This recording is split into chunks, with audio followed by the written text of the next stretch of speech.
Well, hello everyone, and welcome to the Pink Flame of Liberty. One thing I did want to say up front, because I realized that sometimes I didn't give this information at the front end, and that is how you can reach me. You can reach me at pinkflameofliberty@gmail.com, or I invite you, please, to watch my YouTube channel at youtube.com/pinkflameofliberty. Is it /? Anyway, Pink Flame of Liberty on YouTube, where I deal with very much libertarian related issues, and even more specifically, very much related to the Libertarian Party. Well, let's get started for this weekend. I am going to bootstrap a little bit on what I talked about last week.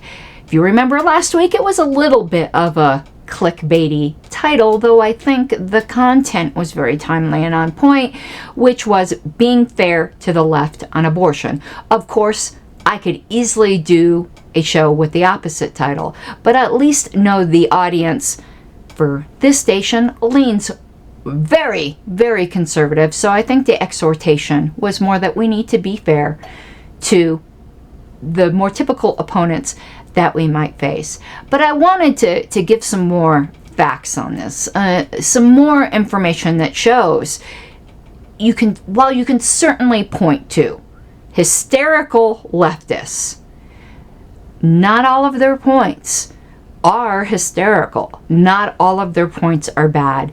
And more of their points I am seeing merit to.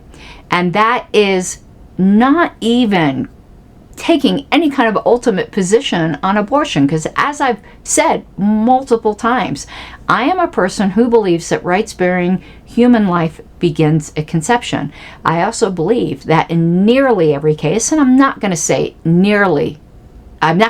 every case, so I will say in nearly every case, that personally, in my moral judgment, abortion is the immoral taking of a rights-bearing human being. However, as a libertarian, I don't think such an absolutist statement can be made under libertarian jurisprudence, which I do get into a lot more on my channel, and I'm going to be doing a lot more long episodes on my YouTube channel about this particular argument. So I've given you, my personal bias. I've given you what I think libertarianism can show or not, at least in a summary statement.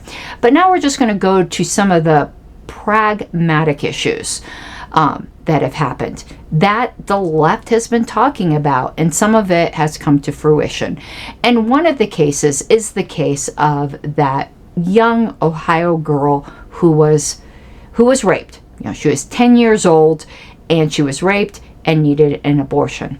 Now I know the saying, and I believe in the saying, that you don't make policy out of hard cases, but also as a libertarian and an individualist, to that young girl, hers is the only case that matters. And unfortunately, sexual exploitation of children where they may become pregnant is not entirely unheard of.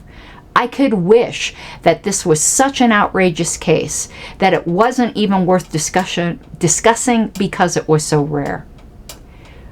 But it's not. I mean, I'm not going to claim it's common, but it's also not unheard of. And even as someone who takes such a strong moral position against abortion, I cannot in any universe justify forcing a 10-year-old to carry a baby to term. Now, I know what some of the arguments will be, was that there are already exceptions in most laws for the life of the mother.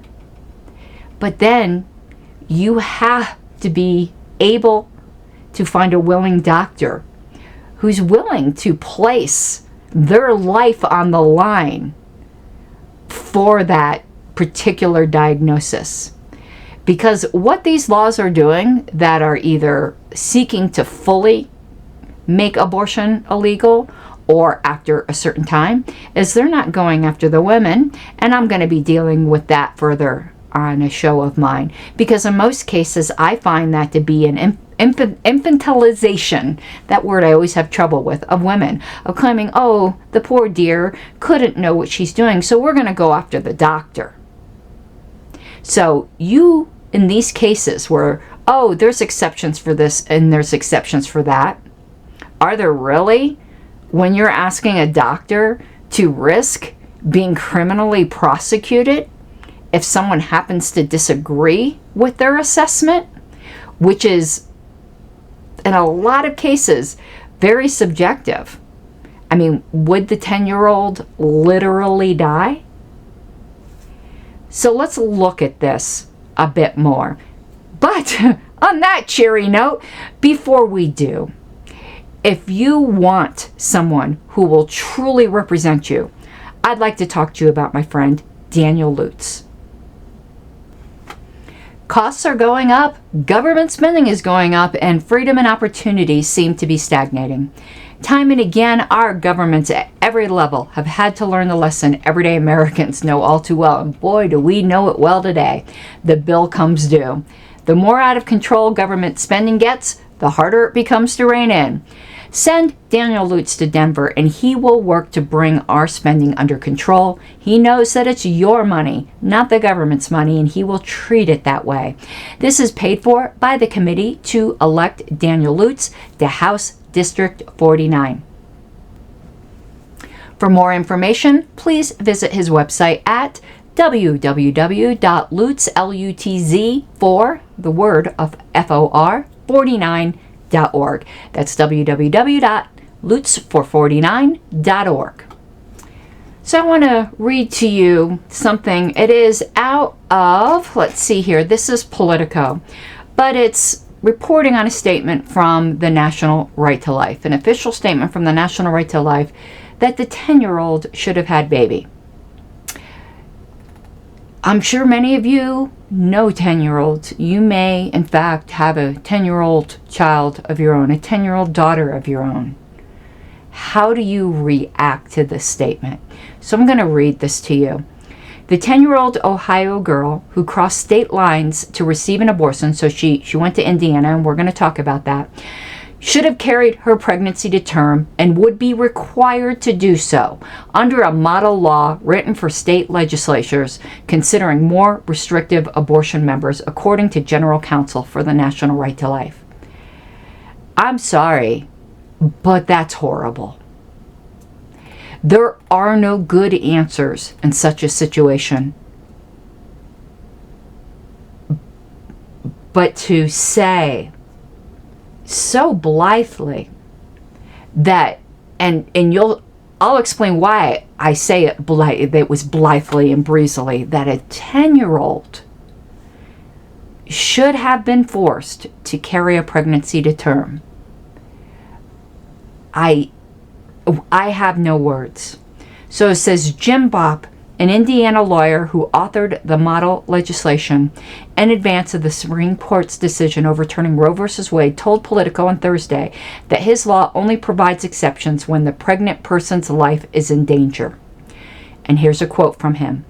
She would have had the baby, and as many women, okay, it's not a woman, it's a 10-year-old girl, who have had babies as a result of rape, we would hope that she would understand the reason and ultimately the benefit of having a child. And then he continues, unless her life was in danger, there is no exception for rape. The bill does propose exceptions for rape and incest in my model, because that is a pro-life position, but it's not our ideal position. We don't think, as heart-wrenching as those circumstances are, we don't think we should devalue the life of the baby because of the sins of the mother. What about valuing the bodily autonomy and consent of the mother? Now, I understand that you say, just because the father did wrong, you don't take the life of a child. But you also don't violate someone else's body and force them to continue to bear the violation of their body because of the sins of the father. So I suppose then the argument is, well, one thing is clearly worse than the other. One takes a life, the other doesn't. But when you're dealing with the violating of the ultimate autonomy and the ultimate ownership of oneself, you don't get to violate someone's autonomy, even if it would save the life of another person. We realize that in almost every circumstance. And I do think in this analogy, what's been called the violinist little parable does come into play. And if you haven't heard that parable, and it's kind of silly, I don't even know why they used a violinist. And I don't mean it's silly in the point it's making. It's a weird example, but it still proves the point. And it says, suppose one day you find yourself knocked unconscious. And when you come to, you find that you're connected to a world-famous violinist who has a rare blood disease. And you happen to have something in your blood that will save his life. But he needs for you to provide a continuous blood transfusion. Not forever, just for 9 months. You just have to give up 9 months of your life. And if you disconnect from him, he will die. Can you disconnect from him? Well, I suppose these quote-unquote pro-life people should say, no, you can't disconnect from him. All right, I'm back and continuing with the argument that we were in the middle of when we hit the break. Now, I understand that there are differences. You could say, well, there's a different obligation that someone owes to their child that they don't owe to other people, but that's never the argument that's made when you're dealing with these things until you confront people with examples such as that. If the argument is simply, you can't cause harm to another person if you can prevent that harm from happening to another person because it was caused by somebody else, or you would be visiting upon the innocent the crimes of somebody else. Just like in the case it says here, you don't harm the baby because of the sins of the father. But it seems like you're saying it's perfectly acceptable to harm the mother because of the sins of the father. A better analogy in this circumstance is that of someone who uses a human shield. Say you are being fired upon by someone who takes an innocent bystander in front of them, holds this person in front of them as a human shield. And the only way you can save your life is to shoot through the human shield to get to the killer, and if you don't do that, he's going to shoot you. Are you guilty of murder of the human shield? No. The original gunman is guilty of that murder, even though he isn't the one that pulled the trigger, because it was his actions that led to that result. Let's say the person who's shooting at you would only maim you, but you don't want to be maimed. Are you to take the maiming because you want to avoid the only route of self-defense, which would kill the human shield? Now, you could choose to do that, but you can't be forced to do that. You're allowed to exercise self-defense in that circumstance. And the person who is guilty of it all is the original aggressor. So you don't force the mother to have to give up parts of herself, parts of her life, in order to mitigate the damages that are caused by the rapist. She can choose to, but all of the consequences of the action, including the death of the rights-bearing human being that is within the womb, those are all laid at the account of the father who put that sequence of events into place. At least I believe that's a libertarian viewpoint that honors consent and bodily autonomy. Now, obviously, we could discuss different circumstances when we're talking about a consensual act, but that's not what we're talking about here. In the rape of a 10-year-old girl. All right, I want to tell you about another one of my sponsors, and it is an author by the name of Sean Dempsey. He's from the Free State Project in New Hampshire, and he wrote a wonderful children's book called The Tale of Two Brothers. It is beautifully illustrated, and it teaches liberty lessons, but in a story form, because, you know, doing things that are explicitly political with kids is just gross, but it teaches children that life is more than just, you know, breathing. It's a life well lived, and a life well lived involves taking chances and not shutting yourselves away. Now, this was written during the height of the pandemic, and of course, really, you know, dealt in those kinds of issues, you know, with the fear where people were just scared to live. But these lessons transcend that period of time. So if you have a young person in your life that you are looking for a nice gift for, this I would say would be ages 7 to 10-ish. You can find it at tale2brothers.com, or you can also find it on Amazon. Again, it's A Tale of Two Brothers by Sean, S-E-A-N, Dempsey. Thank you so much for supporting my sponsors. Now, back to the subject. This child did travel to Indiana, or was taken to Indiana, like she didn't get behind the wheel of a car, and did obtain an abortion. And now there's a potential that that doctor might be prosecuted. So all of these concerns and worries by the left don't seem all that far-fetched now, do they?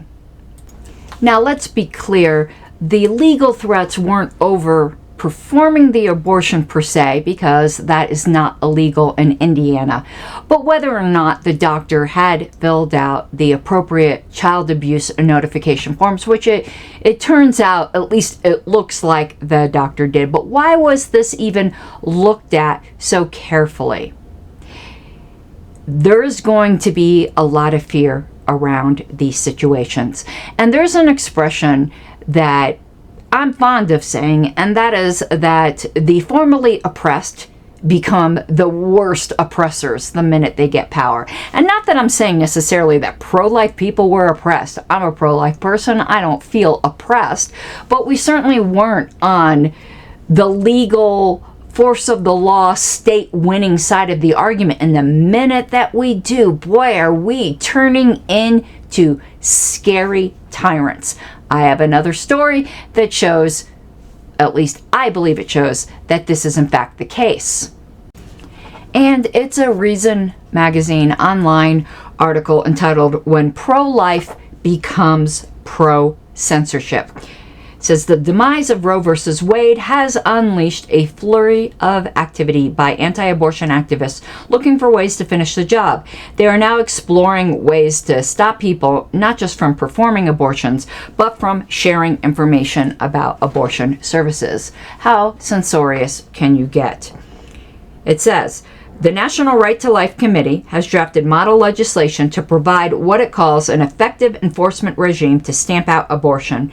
A centerpiece of the proposal would make it a felony to aid and abet abortions by giving instructions over the telephone, the internet, or any other medium of communications regarding self-administered abortions or means to obtain an illegal abortion, or hosting or maintaining a website or providing internet services that encourages or facilitates efforts to obtain an illegal abortion.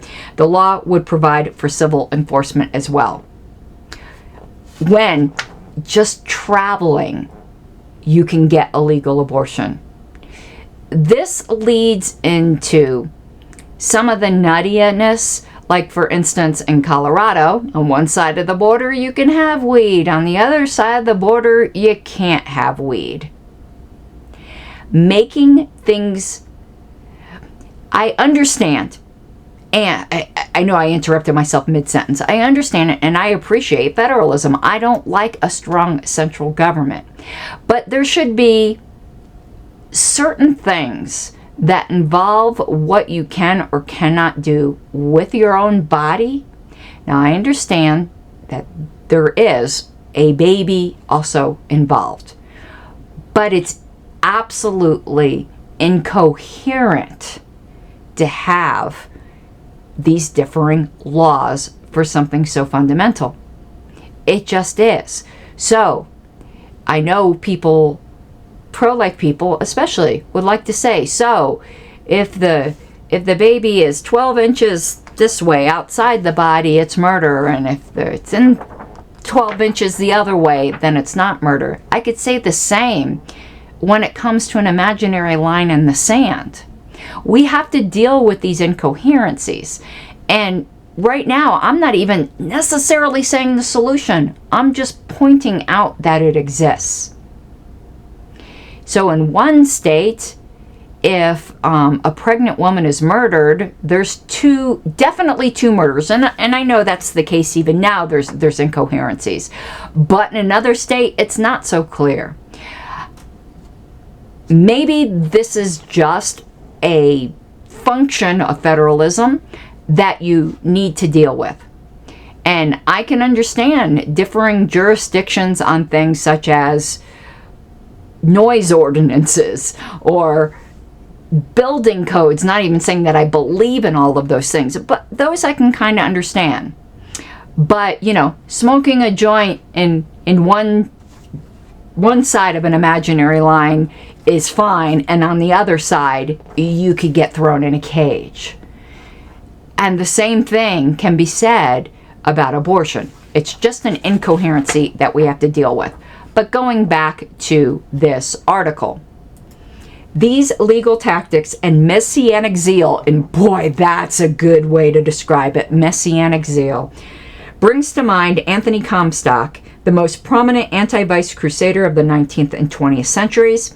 Comstock started in 1872 as a vigilante, making citizens' arrests of smut peddlers on the streets of New York.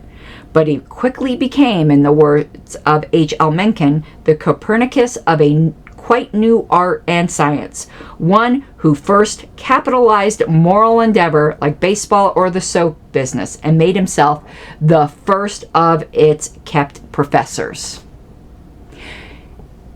Mere speech, mere giving information should not be illegal. Even with something we all absolutely believe should be. Free speech is the cornerstone, absolutely, of human freedom. And in the service of protecting life, we're just going to oppress other life. Okay, welcome back. We are going to continue with this Reason Magazine article.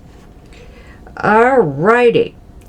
Comstock had his own model law, which he persuaded Congress to adopt in 1873. It said that no obscene, lewd, lascivious book, pamphlet, picture, paper, print, or other publication of an indecent character, or any article or thing designed or intended for the prevention of conception or procuring of abortion, nor any article or thing intended or adapted for any indecent or immoral use or nature shall be carried in the mail. This was popularly known as the Comstock Law. Whether or not these sorts of things will succeed now is somewhat beside the point. The point being how rapidly we got there. And just because they might not succeed now, if things continue on this trajectory, to say that things are getting rabid in the opposite direction, I don't think would be an overstatement. And to say, yeah, but the other side, okay, yeah, but didn't work when you were 2. It shouldn't work when you are a grown adult. Okay, we're going to cover a little bit more news, and I'm going to move off the abortion topic here, though this is probably something I am going to revisit, and I understand that it might be upsetting to people that I've been really critical of the pro-life side.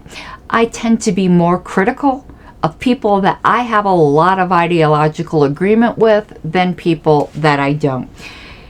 I found another really interesting article, and I believe, yep, this is also Reason. Reason is a place I do get a lot of my news. I don't always agree with them, but I've been picking out ones I do agree with. But I found this one particularly interesting. The title of it is Political Violence Escalates in a Fracturing U.S. And as I've spoken about many times on the show, I do think we are a fracturing U.S., and the rabid nature of the escalating abortion debate certainly isn't helping things.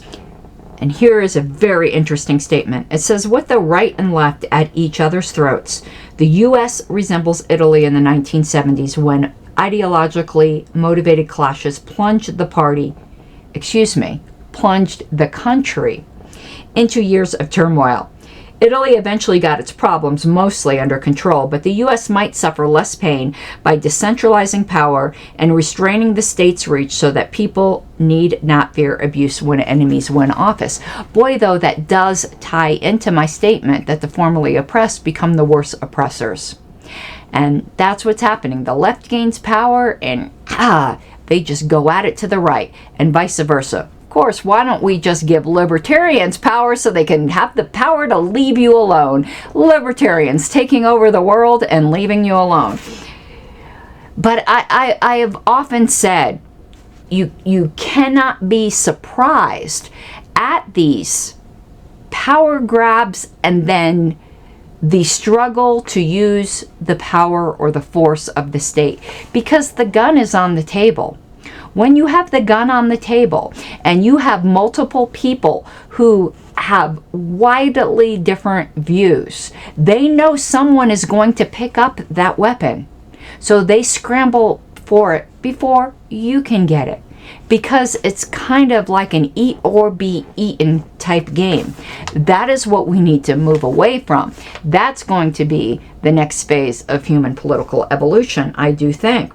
And it says, political violence-wise, the hearings into the riots on January 6th was supposed to be the headliner, and video showed people rushing the Capitol police officers, fighting them, tearing down barricades, and throwing tear gas.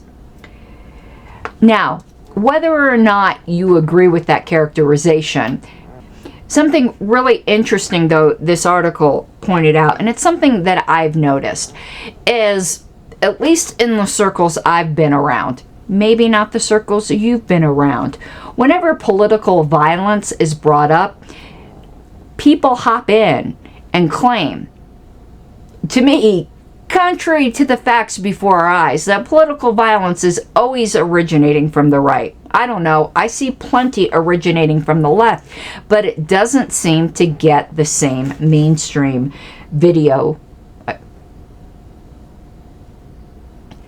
the same mainstream media attention. For instance, I think here when this article is going back to the very first hearing on January 6th, a quote-unquote insurrection, and it noted that the day before, a California man was arrested outside Justice Brett Kavanaugh's house for attempted murder. I read about this on things like Reason and some other alternative media sources, but this wasn't plastered all over the mainstream media the way it would have been if this happened to a liberal judge, at least in my opinion, and that's my experience. It says the threat was cut short when the would-be assassin turned himself in. He was reportedly motivated by pending decisions regarding abortion and gun rights, and targeted one of the conservative justices who have been on the receiving end of protests at their home after the leak of a draft opinion that could overturn Roe versus Wade. Obviously, this is going back before the opinion was released. But say that this happened, I've got glitter. You know, whenever you use glitter for anything, glitter will haunt your life for the next 10,000 years. I swear, it lasts longer than nuclear fallout. Now imagine if in a different time, this sort of thing had been directed at, obviously before she passed away, Ruth Bader Ginsburg. We would it would have been everywhere. But this barely got a blip. Then also it says a center near Buffalo, New York, operated by the anti-abortion group Compass Care, was firebombed. Now, I don't agree. Reason is very, very pro-choice. So they're going to use terms like anti-abortion, you know, even though that's, okay, we could use the rhetoric to inflame. I use pro-choice, pro-life. I'm not trying to just intentionally inflame people by my rhetoric. And so it says they were firebombed. Now, if it was an abortion clinic that got firebombed, it would be plastered everywhere.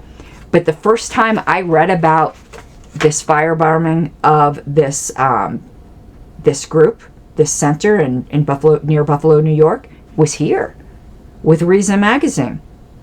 It says it was one of several such incidents in recent weeks. In May, there was a similar arson attack in Madison, Wisconsin, for which a group calling itself Jane's Revenge claimed responsibility as part of a campaign to force the disbanding of all anti-choice establishments. On Friday, there was another attack in Oregon.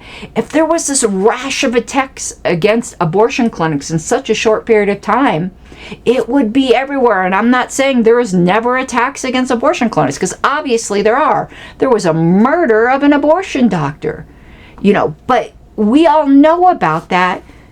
I don't think everyone knows about this. And then it goes and describes some right-wing violence against LGBT people at a pride parade. So it says it was a busy week for a certain definition of busy, and these recent incidents are only the latest in a series of violent assaults across the political divide in a country in which conflicting views are too often no longer opponents but enemies. Yes, my God, it's turning into that. Who fear and despise one another. And the concluding paragraph says there's no clear solution to what appears to be America's own years of lead. That's referring back to an earlier summary it gave of what happened in Italy. But tensions won't simmer down until Americans stop fearing power in the hands of the enemies. This won't happen until government is less powerful, less centralized, and less of a dangerous weapon in the hands of those in office. Ain't that the truth? Okay, what I want to talk about next is also going to be a subject that you'll find me going back to again and again, because I do have some personal feels involved in it.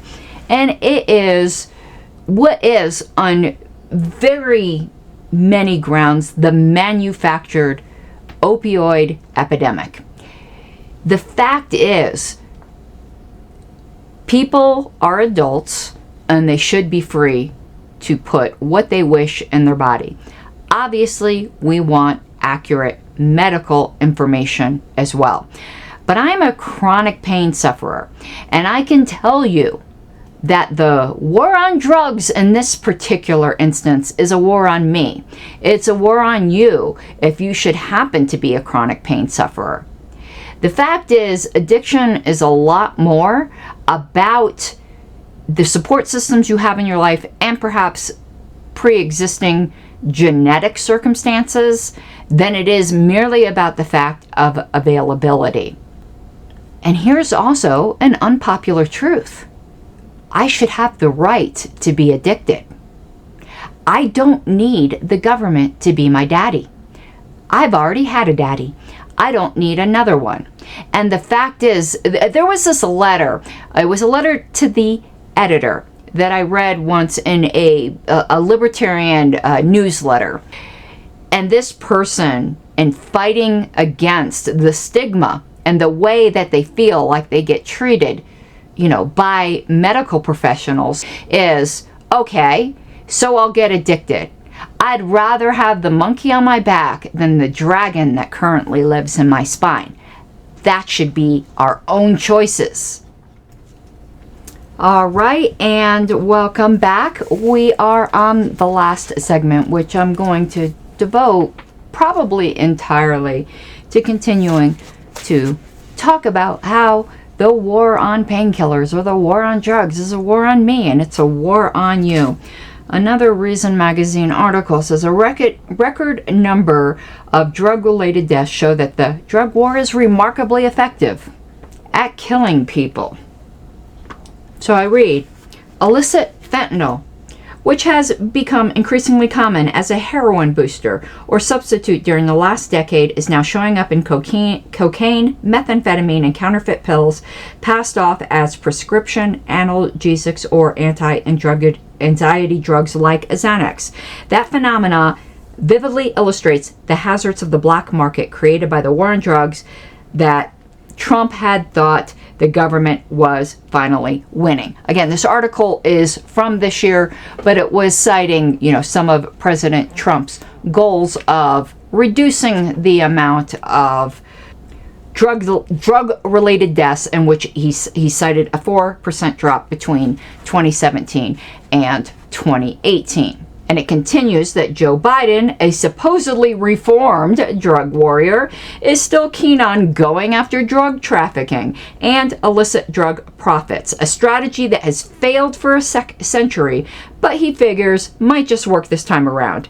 At the same time, Biden talks a lot about drug treatment and other forms of harm reduction, including key tools like naloxone and syringe services programs. He proudly proclaims that his drug control plan is the first ever to champion harm reduction, to meet people where they are and engage them and care and services. While it might be true that Biden is the first president to utter the phrase harm reduction, his predecessors have adopted elements of that agenda. Skipping ahead, if we focus on substance rather than words, the real breakthrough will come when politicians understand and acknowledge the nature of the harm that needs to be reduced. It's not just the harm caused by drug abuse, but also the harm caused by the misguided and counterproductive efforts to address that problem. Prohibition itself is the most obvious example. Now I'm going to get to the point that I wanted to bring forward. It's not mentioned in this article, but this is just something that absolutely shocked me.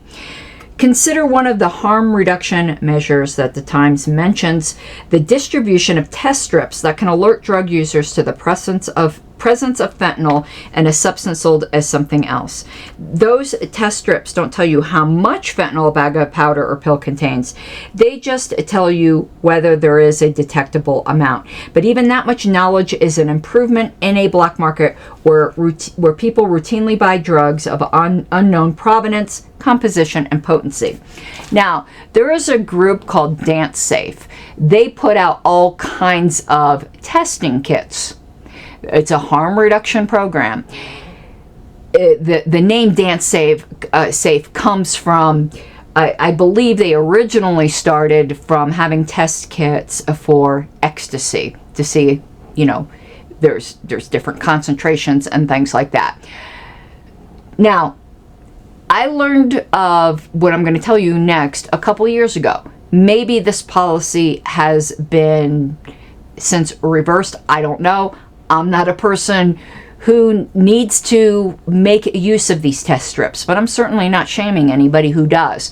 But 2 years ago, at least, I'd gotten this alert from Dance Safe that said that they could no longer sell their test strips on Amazon.